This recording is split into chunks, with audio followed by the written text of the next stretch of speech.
Hello and welcome to BrookesTV. I'm Jane Batty. And I'm Hansu. Coming up in today's episode. Low traffic neighborhoods cause a stir, leaving the public with mixed feelings. Retailers and street vendors face challenges following a ban on single-use plastics. And how is society handling the increased cost of living?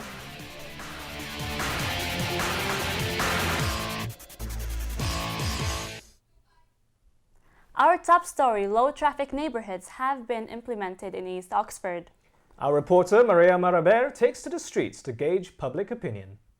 The mood surrounding the LTN plan is rising in tension and nearing a boiling point. The Oxford Council have been implementing different LTN trials around the city, allowing to adjust the scheme before it comes into force. Consultations have been made since 2019, which have showed divided opinions about the scheme. Before the East Oxford LTNs went in, this street, Howard Street, had over 3,000 motor vehicles a day. So for me, the LTN has been a really wonderful initiative because before it, Divinity Road had 6,000 cars per day, along with a lot of noise, a lot of pollution. For residents, it's really, really terrible. Some people have been newly diagnosed with asthma. Now, you see primary school children cycling unaccompanied to my daughter's school. So 9-year-olds cycling without their parents. So it's completely transformed the way people view these streets. Either people living inside and outside the LTN areas are finding some issues around the scheme. There are still some problems. I mean, one of the problems is that there are some quite aggressive drivers who insist on breaking through the barriers and driving fast up and down the street. So the actual schemes are well designed, but the actual implementation, they weren't expecting so much vandalism. So as you can see in the background there, the bollard's missing. So for safety, people have put cones in the road to cover the hole. I have noticed that they're scrapping certain bus routes and exchanging them for an alternative route, and that hasn't worked out for them, and it's causing people to wait hours on hours for buses that may never come.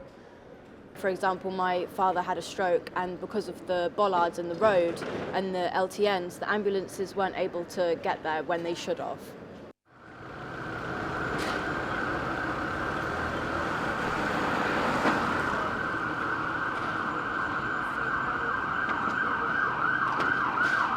It seems that more implementations are to come in the future. Air traffic reduction requires broader traffic reduction. So the things that should affect that most are not the LTNs, but the traffic filters that are coming and the zero emission zone in the city centre. And these are likely to spark even more heated debates. I'm Maria Maraver, reporting for BrookesTV. Now we go to Headington Hill campus, where construction of the new buildings is causing parking chaos. Isabel Marangos questions Oxford Brook staff under the reduced parking.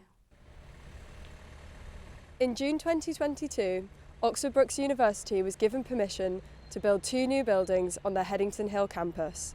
However, this has caused massive disruption to those who drive to work, as over 100 car parking spaces have been cut due to the building work. Antonia is a member of staff who has been heavily affected by this extreme reduction in car parking spaces. Brookes have offered her no support for her special circumstances. So I have a very unique position in as much as I have a medical permit. So we lost 200 parking spaces overnight back in November, and then we continued to lose parking spaces over Christmas. To give you some kind of context of how that affected me, I went from being able to drop my daughter at nursery at 8:30 to having to come to work at 7 a.m. to get a parking space. I would bring my child into my office, I would give her breakfast in my office, and I would then have to walk her down to nursery before walking myself back up to campus. And when I was discussing this with my line manager, it was suggested that I tried to get a designated parking space, and I was told no. It's said to only disrupt at minimum 16 car parking spaces. However, we spoke to staff at the university to ask about its impact. On a general level, like everybody else that uses them, it's less convenience. We definitely need them for like visiting artists and just the lecturers in general. The truth is, I kind of feel it's a good idea because, in terms of stopping cars coming into Oxford. The trouble is, it's a pain in the Whilst Oxford Brookes hopes this new building will bring the community together, we have not had a response from their press office on the subject. One can only hope that this issue will be resolved and the correct support given to those who need it. I'm Isabel Morangos, and this is BrookesTV News. Households and businesses across the nation are facing financial hardships. The Oxford community is increasingly worried about the surging cost of living. Harry Calancis reports. British homes were hit hard by soaring cost of living in 2022, with inflation affecting the economy such as food and petrol prices. In 12 months to December 2022, food prices rose by 16.9%. 8.8% of the UK households had experienced food insecurity in the previous month. Millions of consumers are already skipping meals or struggling to put meals on the table due to the crisis. Today we are talking to the people of Oxford about how price increases affect their lives. Cost of living, wow. Where do I start?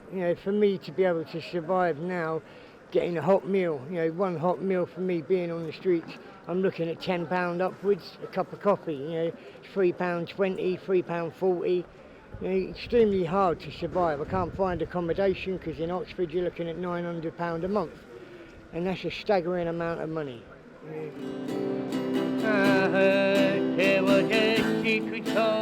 It's all caused by the invasion of Ukraine by Putin, in my opinion. Disrupted supply chains, restrictions on energy supplies, and people have panicked.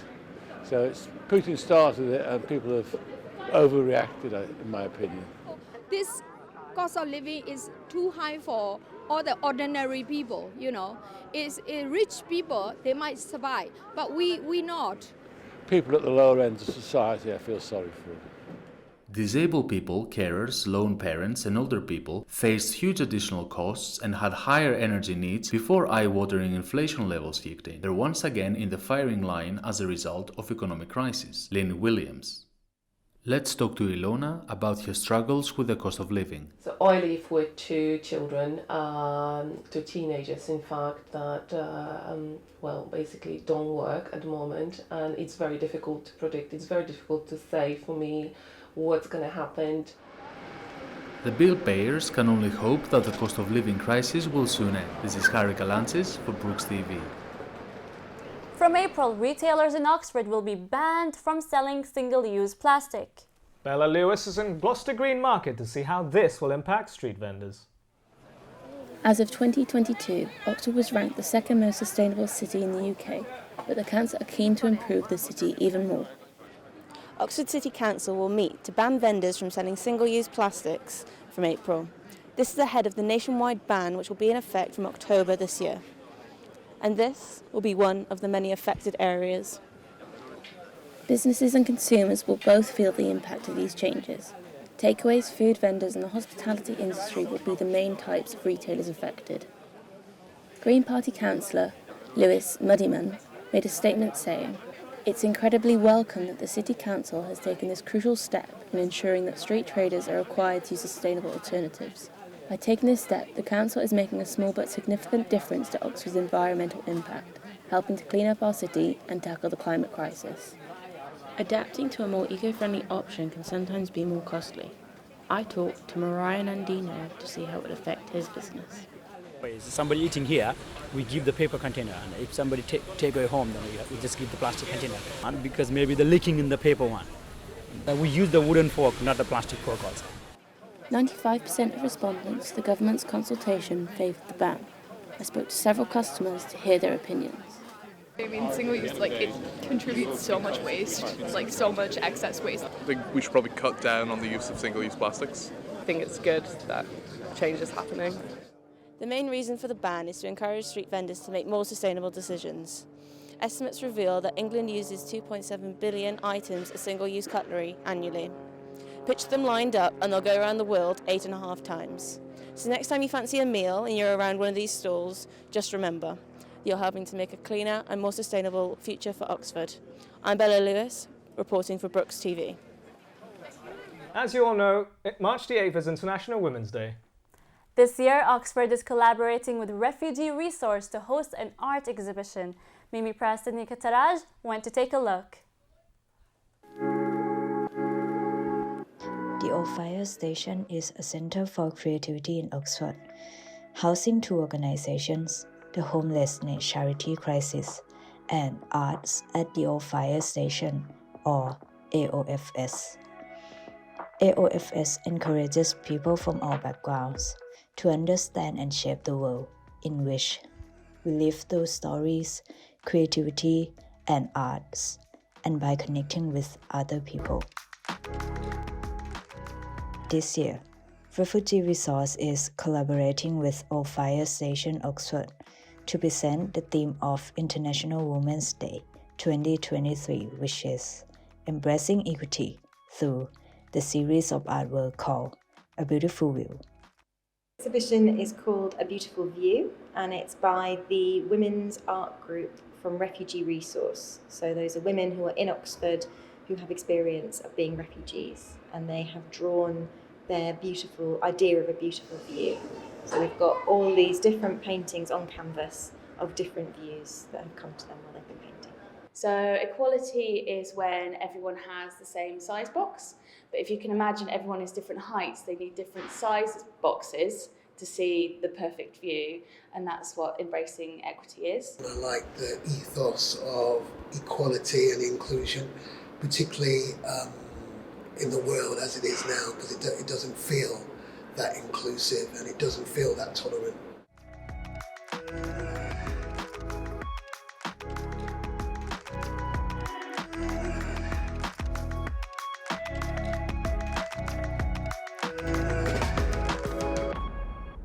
A beautiful view can be an example of the incredible things that happen when women support each other. Happy Women's Day. I'm Napasanan Prasan Getirat, reporting for BrookesTV. Well, that truly was a beautiful view. That's it for this half, but still to come. I get glammed up and involved in a student-run drag show. And Oxford Brookes students are learning how to use leftover food more sustainably.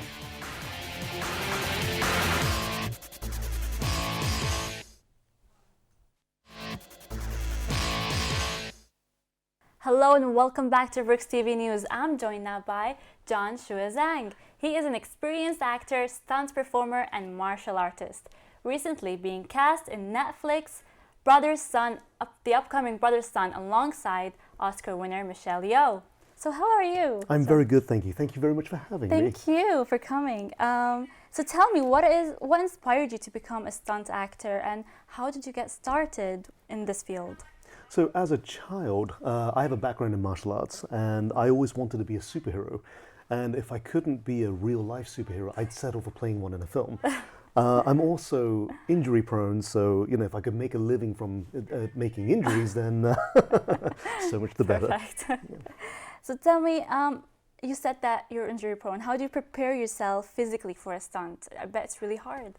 So we have a lot of rehearsal time. Mm-hmm. So generally, if it's a big budget film, they won't just plunge you into it. They will want you to have lots of time to rehearse with crash mats, with the costume, with padding under the costume. And then on the day, it shouldn't be too bad. And what is the most challenging stunt that you have performed? I got thrown over the table by The Rock, which was kind of scary. In Marvel Eternals, I got thrown down by a monster, and it's generally the first take is always the hardest. Mm-hmm. But then after that, it's being able to stay composed, stay calm, and listen to the director who tells you, right, you have to do it like this time. Yes. And you might be in a bit of pain, but you just have to do it again. Make sure that you listen to what they said, and you get. So yeah, it can be quite tough. But I think The Gentleman as well. That was good fun. But I think Fast and Furious was probably the most scary one.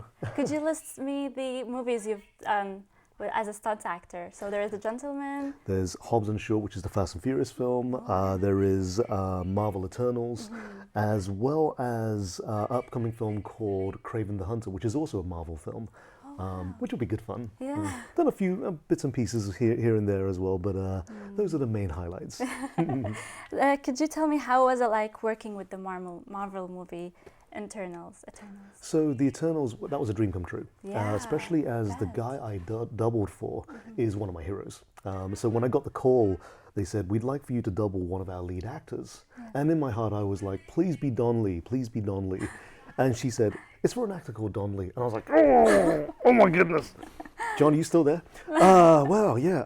So the sets are incredible because they build them, most of them, and they build what the actors need. And these are some beautiful castles and everything.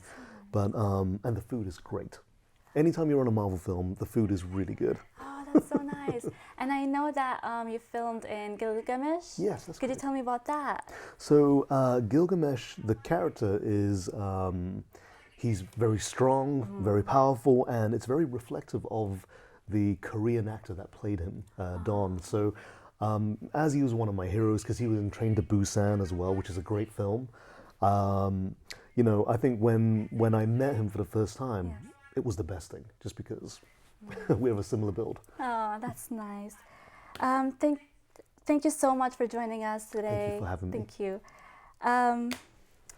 Before the break, we looked at stories from around Oxfordshire. Now we focus on events hosted by Oxford Brookes. Selena Gitsaki-Taylor explores wheelchair accessibility around the university. What a great way to celebrate International Wheelchair Day by organizing an event to bring awareness in the student community about wheelchair users. Let's have a look at this event. Oxford Brookes Union has set up a stall with wheelchairs from Brookes Sports to allow students to experience the struggles a wheelchair-bound student experiences when going to class. Students have been stopping by to try out what it's like to be in a wheelchair, and here's what they thought about their experience. Supporting students that are wheelchair bound is all about creating a space that works for them just as much as it works for an able-bodied person. It's about creating, putting ramps in places. It's about making spaces wider, keeping doors so narrow that people in a wheelchair can't get through. It's going to keep everyone out. A university is a place where you're meant to share opinions, you're meant to have different voices from diverse backgrounds, and if you can't have someone in a wheelchair sharing those opinions, you're missing out on a host of people with different interesting thoughts. We also spoke to the organizer and here's her input on the importance of increasing awareness about wheelchair users and how they get around to their classes. It's really important because a lot of people aren't mindful of, they're not mindful, when they're kind of walking around and that there could be someone who is on crutches, or they're struggling in general with their mobility, or they're in a wheelchair and they don't always move out the way. It appears that the university isn't as wheelchair friendly as it claims. Here is a student who needs a wheelchair to get around the campus and the challenges they are facing every day. And the turning area in the bus is very thin. I think I've actually trapped my fingers between this part of the wheelchair and the bus frame quite a few times. There's the doors when they're not power assisted. There's quite a few doors in JHB that haven't opened when I pressed it. I've just been like, open the door please, I want to get in. After talking to these students, I decided to experience firsthand some of these struggles by trying to get around in one of the wheelchairs. The results? I agree that Brookes University urgently needs to modify their campuses to accommodate wheelchair users. That's why the stand assembled a feedback wall, inviting students who participated in the wheelchair routes, exploring the university to write about the difficulties they face in order to campaign for wheelchair-friendly campuses for everyone. This is indeed a fantastic event, giving students the opportunity to experience what it's like to be wheelchair-bound and raising awareness within the student community about the challenges that students might face. I'm Selena Gitsaki-Taylor, reporting for BrookesTV. Now, Oxford Brookes Business School organised a fair trade and sustainable food fair in February. And students learned the importance of reducing food waste and buying new sustainable products. Archana Jaychandran reports.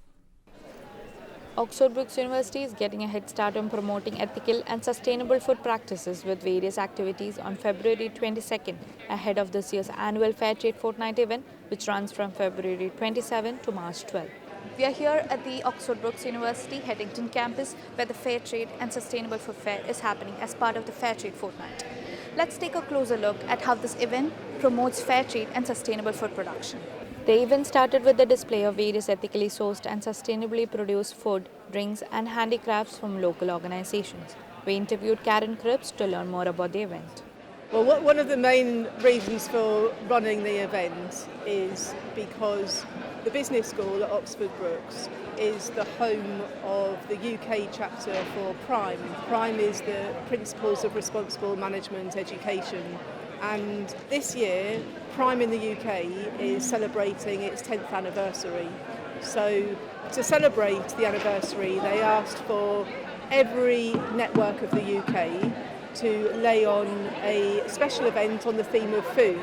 We had the opportunity to speak with some stall holders and learn about the organizations. Chairwell Collective is about reducing the carbon footprint of our community, and we do that through directly engaging the vulnerables. Oxford Food Hub are an environmental charity primarily, so we collect surplus and leftover food from a whole range of different suppliers. Events like these can really help us reach people so people understand they do have options in the climate fight. We spoke with several Brookes University students to get their thoughts on the event. Well, I think it's quite good because quite often when you read about it or you hear in like a lecture for sustainability for my course, they're very dry in the way they teach it.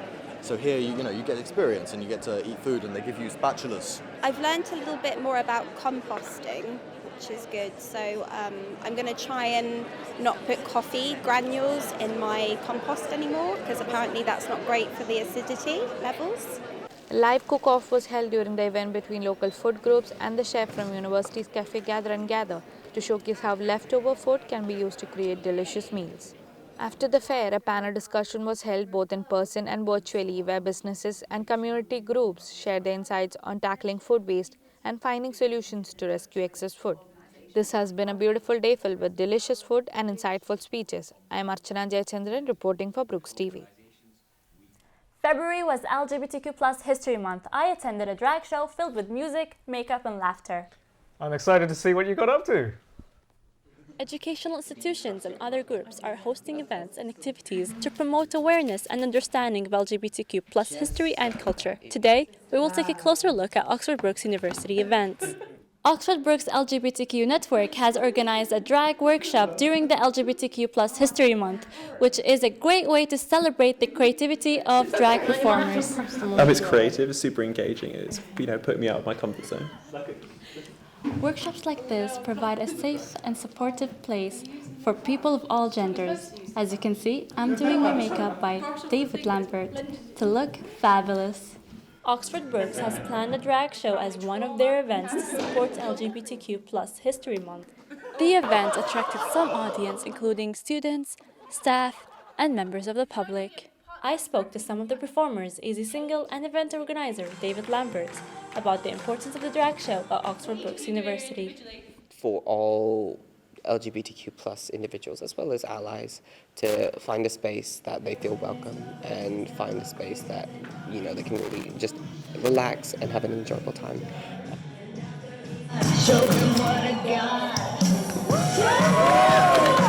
Being a drag performer is really special to me. I think especially because I'm a drag king, it's not as commonly known as the Queens. We don't have RuPaul's Drag Race for kings. So I never had an awareness that I could even do this until I started going to local drag events and seeing local kings perform. I asked people for their opinions on the drag show. Here's what they had to say. I've never been to a drag show before, so it was fun to get to experience it in person. I really liked that it was quite inclusive and it was nice to meet new people that I've never met before. I really enjoyed hanging out with my friends, meeting new people, and it was just really nice that I was able to go to an event because I'm a study abroad student, so it was really nice kind of getting to meet new people. We had a great day full of fabulous people and great vibes to celebrate the LGBTQ History Month in style. This is Lujane Batty, reporting for BrookesTV. Thanks for tuning in today. Join us next time for all the latest news in Oxfordshire. Don't forget you can catch up on all our previous episodes on the Oxford Brookes channel. So feel free to reach us out at brookestv.ac.uk, especially if you've got a news story you think we should be covering. See you next time. Goodbye.